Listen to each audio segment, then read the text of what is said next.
ስትል መሲ የግቢ ተማሪ ሆና የምን ቤት ብዬ ጠየቅኳቸው።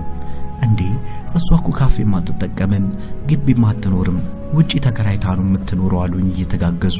ከግቢ በር እስከ ሰይዶ ሄድንና ከሰይዶ ደግሞ እስከ አሽዋ የሚሄድ ሌላ ፎርስ ይዘን ከዚራ ጋር እንደደረስን ወራጅ አሉ ተራ በተራ።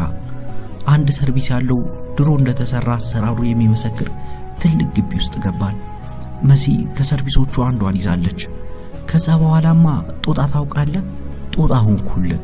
በቃ ምን አለፋ የመሲ ቤት ውስጡ በጭራሽ የተማሪ ቤት አይመስልም፣ የተሟላ ነው። በዛ ላይ እስከ ማታ ድረስ ከጫት ጀምሮ እስከ ሺሻ ሁላ ነበር። ታዛቢ ልትሆኚ ነው እንደመጣሹ እንጂ ሞክሪ እያሉ እርስ በርስ እየተቀባበሉ ሲፈጩና ሲመጉቱ አሉ።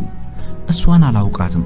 በትንሹም ቢሆንም ማውቃቸው ጓደኞቼ ግን እንዲህ ለመለወጥ የፈጀባቸው ጊዜ ምን ያህል አጭር እንደሆነ ሳስበው ምን እንዳስነካቻቸው ግራ ይገባኛል። ወሬያቸው ሁሉ እንቆቅልሽ ሆነብኝ። ከዛ ልክ ከምሽቱ 3 ሰዓት ላይ አንተ ያገኘከኝ ቦታ ወዳለው ሆቴል ነበር የገባነው። ጓደኞቼ ሁኔታቸውንም አልተመሻለኝ። በኮድ ይነጋገራሉ። በዛ ላይ ሰላም የማይሉት የማይጠመጠሙበት የለም። ደግሞ በየደቂቃው ልዩነት ስልክ ይደወልላቸው ነበር። የሚያናግሩት ከአጠገቤ ዘወር እያሉ ነው።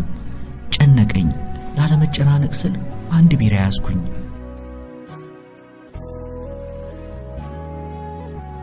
እንዲህ ብለን ነበር ያለፈውን ክፍል ያቆምነው። እነሆ የዛሬውን ክፍል እንደዚህ አዘጋጅተንላችኋል። የዩቲዩብ ቻናላችንን ላይክ፣ ሼር እና ሰብስክራይብ በማድረግ ዩቲዩብ ቻናል ቤተሰብ ይሁኑ። ምን ይጨመር ምን ይቀነስ በኮሜንት መስጫ ሳጥናችን ላይ ሐሳብና አስተያየታችሁን አጋሩን። አብራችሁን ስለምትሆኑ ሁሌም ደስ ይለናል። መልካሙን ሁሉ ተመኘን። መልካም ቆይታ። ትንሽ እንደቆየን በቃ ቤትን ቀይር ሲሉ ቆሌ ተገፈፈ። ገና ከዚህ በኋላ ሌላ ቤት ካጠገባቸው ሩጭ አለኝ። ሌላ ጭፈራ ቤት ሄድን። ብዙም ሳንቆይ ረዱ ቅድም የነበርንበት ሆቴል ስልኬን ጥየው መጣው ብላ ሪቷን አቀለጠችው። ከዛ ከቲጂ ጋር ተያይዘው ሮጡ። እኔ ከሷ ጋር እንደተፋጠጥኩኝ እነሱ በሄዱ በሰከንዶች ውስጥ አንድ ሰውዬ ካያት ረጅም ጊዜ የሆነው ይመስል መሲ ላይ እየጮኸ ተጠመጠመባት። ሰላም ብሏት የሚሄድ መስሎኝ ነበር። ግን እዛውኛው ጋር ቁጭ ብሎ ውስኪ በማለት መጠጥ አዘዘ። ፈራሁ። ሽንቴ መጣ። ሸንቼ እንደተመለስኩኝ ተጫዋች እንጂ አንቺ ቆንጆ ምንድነው ዝምታ በዛሽ እኮ አለኝ ሰውየው። ቀጥላ አድርጋም እሷ መሲ ማለት ነው ተዋወቂው አሌክስ ይባላል አለችኝ። ፈጠን ብሎ አሌክስ አለና እጁን ዘረጋ። ኤደን አልኩኝና እጄን ሰጠሁት። ጨበጠኝ። ትንሽ ቆይቶ ሲለቀኝ አሁንም ድጋሚ ሽንቴ መጣ። ተነስቼ ወደ ሽንት ቤት ሄድኩኝ። ታዲያ ከጀርባዬ የሆነ ሰው በፍጥነት ሲከተለኝ ይታወቀኛል። ልጁ የክፍላችን ተማሪ ነው፣ ግን አንግባባም፣ ሰላምም አንባባልም። በአጋጣሚ እዛ እየተዝናና ነበር ለካ። ድንገት ሳላየው እሱ አይቶኝ ነው መሰለኝ ተከተለኝና ያለምንም ቅድመ ሁኔታ ቀጥታ እቻ አስተኳሽ አንቺንም አገኘችሽ ብሎ ጠየቀኝ። አልገባኝም ማነች እሱ አልኩት። ብዙ ጊዜ የምናያት ከሁለቱ ጓደኞችሽ ጋር ነበር፣ እነሱን አስፈልታ ከስንቱ ተቀባበለች። አሁን ደግሞ አንቺ ልታስበላሽ ነው አለኝ። በፈጠረ ምን ይያልክ እንደሆነ በሚገባኝ አማርኛ ነገረኝ አልኩት። ይበልጥ ወደኔ እየተጠጋ ይኸውልሽ እኔም አንቺም ወደዚህ ግቢ እኩል ነው የመጣ ነው። ስለሱ አይነገረኝ ድሮ ከታላቅ ወንድሜ ጋር ጓደኛዬ ነበር። እዚሁ ግቢ የሚማር የ3ኛ ዓመት ተማሪ ነው። አብራሽ ያለችው ልጅ የግቢ ተማሪዎች በተለይ ፍሬሾችን ለዚህ ሀገር ወንዶች በማቀባበል ቢዝነስ የምትሰራ አደገኛ ሴት ነች። በእርግጠኝነት አንቺንም ልታቀባበልሽ ነው ያጠመደችሽ።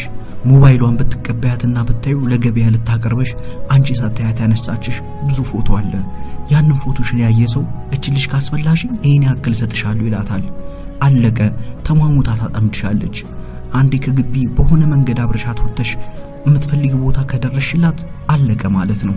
ከተስማማሽ በጸባይ ካልተስማማሽ ደግሞ በግድም ቢሆን ለእርድ ታቀርብሻለች አለኝ። ቢዝነሱ ስለጣማት ሆን ብላ 3ኛ ዓመት ላይ አንዳንድ ኮርስ ያለፈች እዚሁ ግቢ ውስጥ 5 ዓመት ሆኗታል። ከየክፍለ ሀገሩ እዚህ ደርሷቸው የሚመጡትን ስንት አበቦች እንዳስቀጠፈች ብትሰሚ እንኳን እንደዚህ አጠገቧ ልትቀመጪ ከሩቅ ስታያት ተሸሻት ነበር። ስንቶቹ ሳያውቋት አበላሽታችኋለች።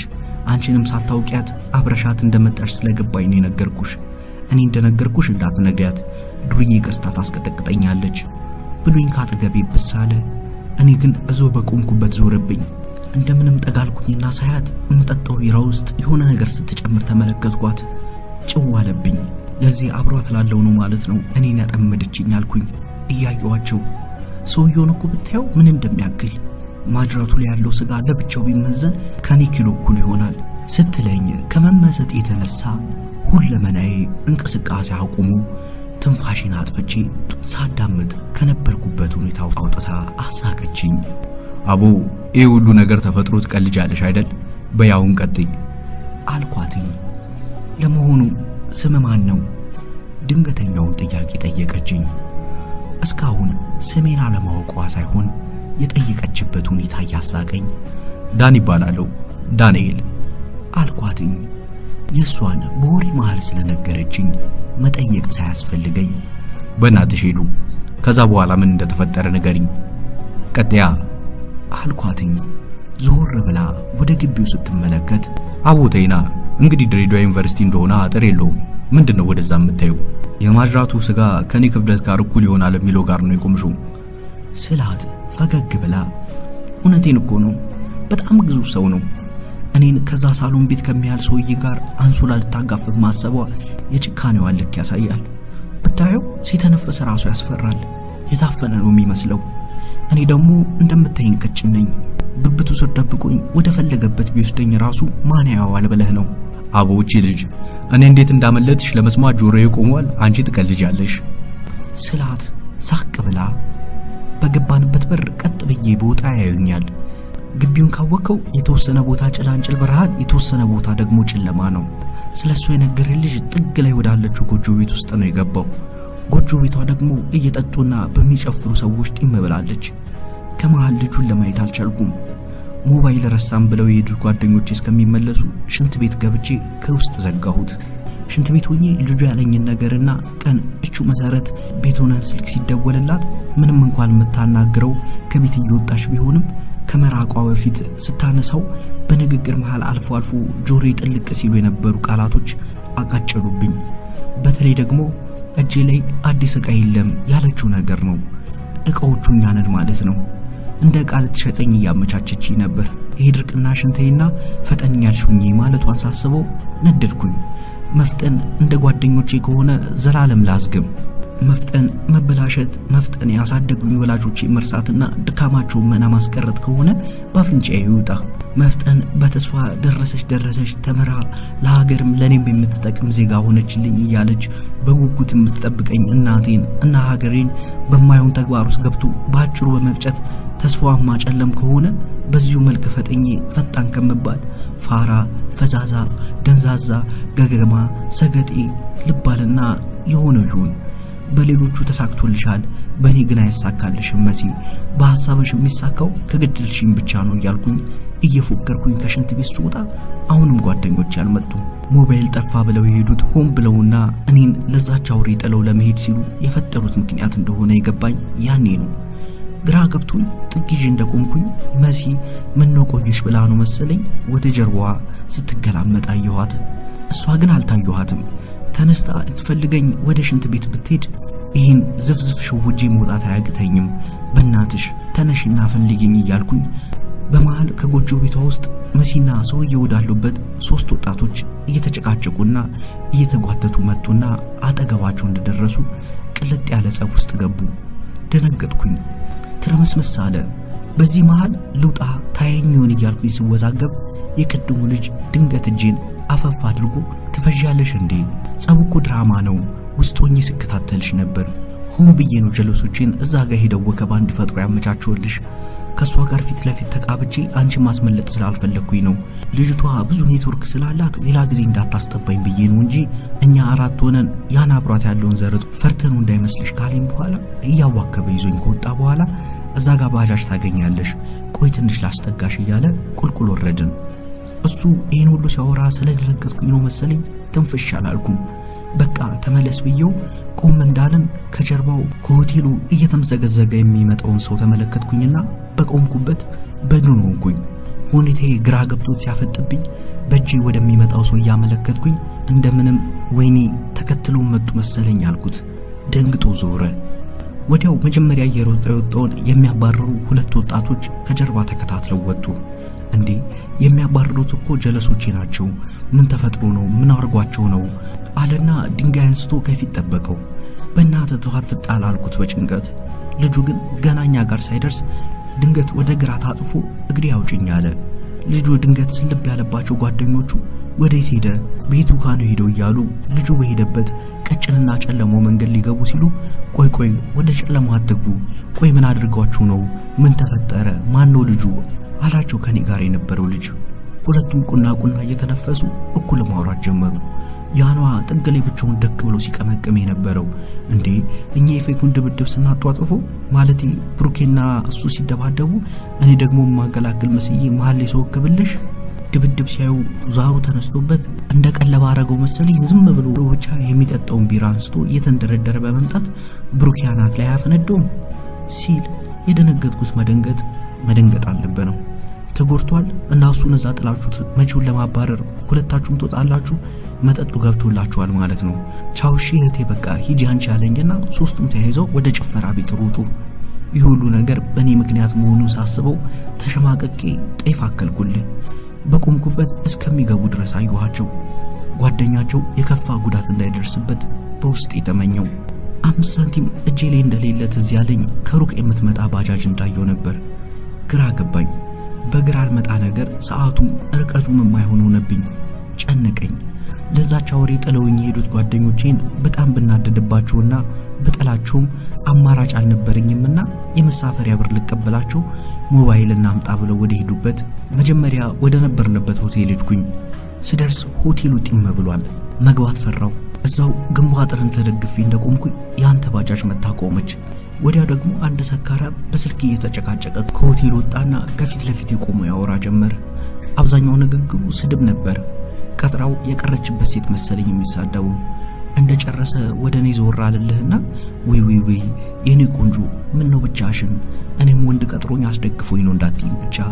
በእውነት አላምንሽም። ነገሩ ተይው ባለጌ ነው ሳይደግስ አይጣላም ትል ነበር አያቴ። አሁን በስልክ ስሰድባት የነበረችው ልጅ እኮ እኔንም ቀጥራኝ አስደግፋኝ ነው።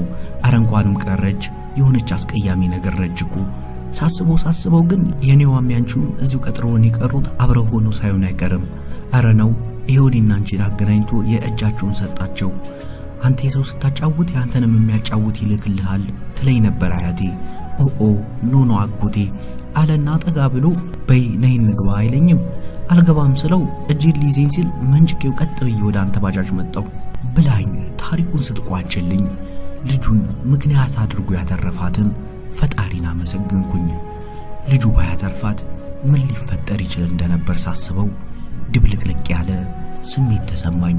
ምናልባትም ያ የምትጠጣው ቢራ ውስጥ የከተተችባት ነገር ራሷን እንድትስት የሚያደርግ ነገር ሊሆን ይችላል። ከሽንት ቤት እንደተመለሰች ቢራዋን ጠጥታ ራሷን ስትስትና አይዞሽ ምን ሆነሽ ነው አመመሽ እንዴ እያለች ደግፋ ሰውየውን ወደ ያዘው አልጋ ክፍል አስገብታት ትሄዳለች። አበቃ ማለት ነው። ወደ ራሷ ስትመለስ አሊያም ጧት ስትነሳ የሚሰማትን ስሜት መገመት ይከብዳል። ከዛ በኋላ ያለውን ህይወቷን ማሰብ ያሳምማል። እሱ ለሳላት የአንድ ሌሊት ደስታ ለሆነችው ትንሽ ስዕል የሷን የህይወት ግብ የሆነውን ትልቁን ስዕል ሲያጠፋባት ያድራል። ሄዱዬ ፈጣሪሽን አመስግኙ። አየሽ ክፉዎች የሚመጡበት መንገድ የተለያየ ነው። አንዳንድ ክፉዎች የክፋት መርዛቸውን በቀጥታ ሊያበሉን ይሞክራሉ። በጣም የከፉት ክፉዎች ግን የክፋት መርዛቸውን በስካር ለውሰው ሊያበሉን የሚሞክሩት ናቸው። አንዱ መንገዳቸው ለኛ ያዘኑ ወይም ጥሩ መስሎ በመቅረብ ሲሆን ሌላኛው መንገዳቸው ደግሞ በደካማ ጎናችን በመግባት በሁለት አጠፍረው በይሉንታ ተይዘን ወደ ቆፈሩልን ገደል እንድንገባላቸው የሚገፋፉ ናቸው። ታዲያ ያኔ የፈለገው ለታ የዋለልን ሰው ቢሆን በማንፈልገው መስመር እንድንጓዝ ሲገፋፋን ያደረገልንን ነገር ሳይሆን ባደረገልን ነገር ምክንያት እየተጫነ መሆኑን አስበን ምንም ሳያደርግልን በዛ ሁኔታ ውስጥ እንድናልፍ ከሚጠይቀን ሰው የበለጠ ሊያናድደን ሲገባ ውለታውን እያሰብን በጭራሽ ገደል መግባት የለብንም። ለፎቶኮፒ ገንዘብ ስለሰጠችሽ ማድረግም መሆንም ወደ ማትፈልጊው መንገድ እንድትገቢላት ቃል ስታስገባሽ እሺ ማለት አልነበረብሽም እያልኩሽ ነው።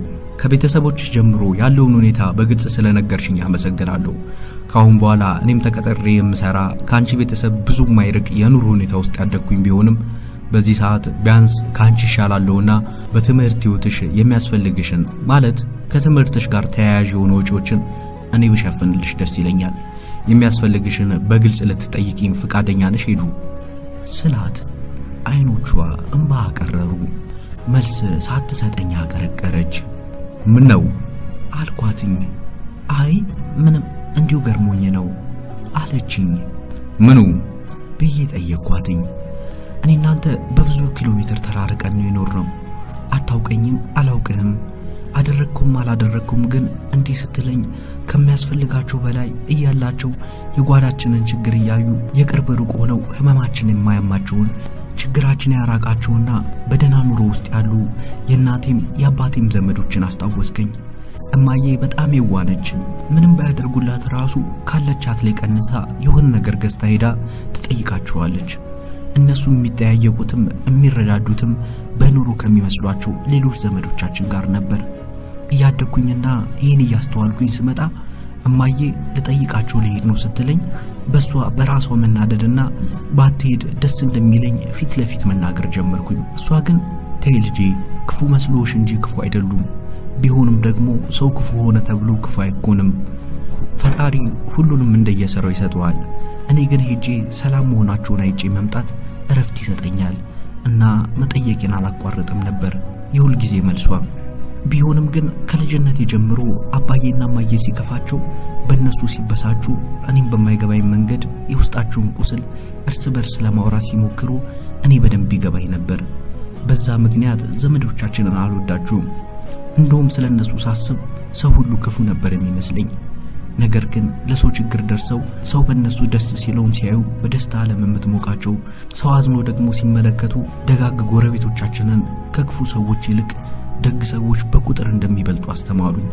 ሁሌም በመንገዴ በማላውቃቸው መሃል እንኳን ብገኝ ካሉት ውስጥ እኔን ከሚጎዳኝ ይልቅ እኔን የሚወደኝና ከጉዳት የሚታደገኝ ሰው ቁጥሩ የበዛ እንደሆነ እንዳምንና እንዳልፈራ ያደረጉኝ እነዛ ደጋግ የማዬ ጎረቤቶች ናቸው።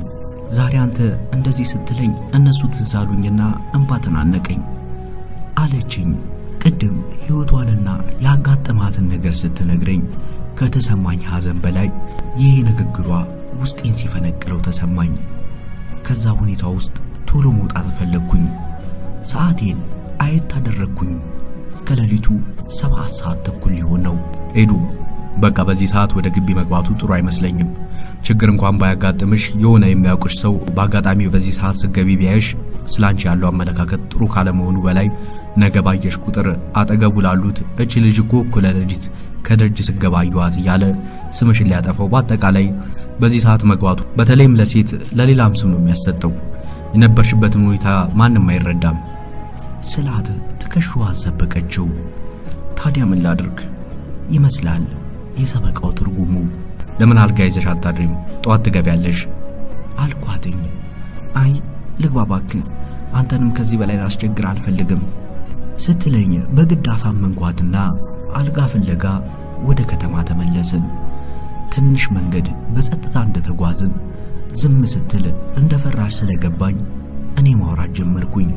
ቅድም ስላንቺ ስለ ጓደኞችሽና ስለዛች ልጅ ማለቴ ስለ መሲ ስታወሪኝ አንድ ጓደኛዬ ከዓመት በፊት ያወራልኝ ነገር ነው ትዝ ያለኝ። ልጩህበት ክፍል 4 ይቀጥላል።